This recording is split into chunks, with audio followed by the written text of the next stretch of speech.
George Floyd. Does the name ring a bell? Yes.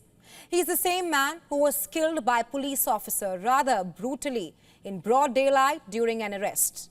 A murder that shook America, the very face behind the reprisal of the Black Lives Matter movement that rocked the U.S. once again in 2020. 5 years on, Americans across the country are still remembering Floyd and seeking answers and reforms to the rather pressing issue of racial injustice in America. At religious services, concerts and vigils held nationwide, thousands are marking the 5th anniversary of George Floyd's murder. Concerts, worship service and other forms of commemorations were held at George Floyd Square in Minneapolis. On Sunday, Floyd's family gathered in their hometown of Houston near his gravesite for a prayer service. Civil rights activists and leaders joined the demonstrations in numbers, demanding police and judicial reforms that protect black people, minorities, and those defenseless in America against atrocities. They also signal a distinct shift in narrative in the United States of America that changed its tone from safeguarding black lives to championing the cause for white grievance. To the nation to continue to fight for federal law, stand with Congresswoman Williams and others as we change the law.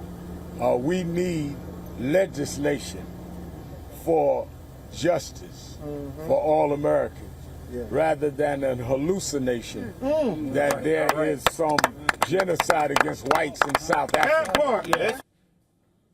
The chilling murder of Floyd had sent shockwaves across the nation and led to mass demonstrations against racism and police brutality.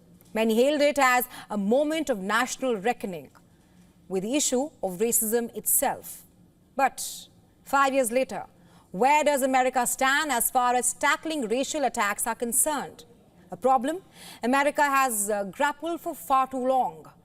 In the recent past, racial attacks in the U.S. have only risen. In 2023, a black honors student was shot dead by a man based out of Kansas City for mistakenly ringing his doorbell. In 2022, 3 men were convicted of racially motivated hate crimes in connection with the killing of a young black man in Georgia. In 2020, a 26-year-old black woman was killed by the Louisville police, who forced into a house after midnight.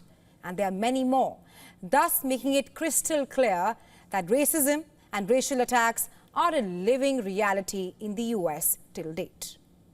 Have any reforms promised in the wake of Floyd's death been implemented so far? And have they brought about the desired changes? Not quite, it seems.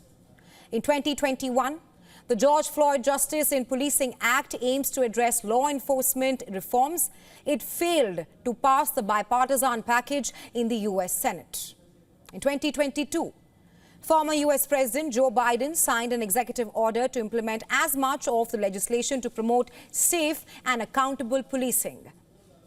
And a recent poll by Pew Research found that 8 out of 10 African Americans have experienced personal discrimination. Why? Because of their race or ethnicity. And close to 72% believe the demonstrations in 2020 did not lead to changes that improve the lives of black people living in the U.S. In January 2025, the administration of U.S. President Donald Trump halted police reforms agreements.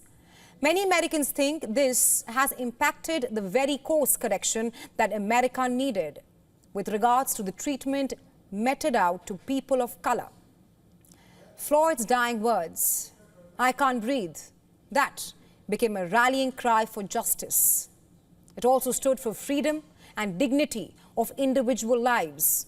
And honoring him is incomplete without the required judicial intervention, which is required to address the issue head on. Time is ticking for leaders and voices of authority who need to rise now to the occasion and resolve the differences that divide people, then unite.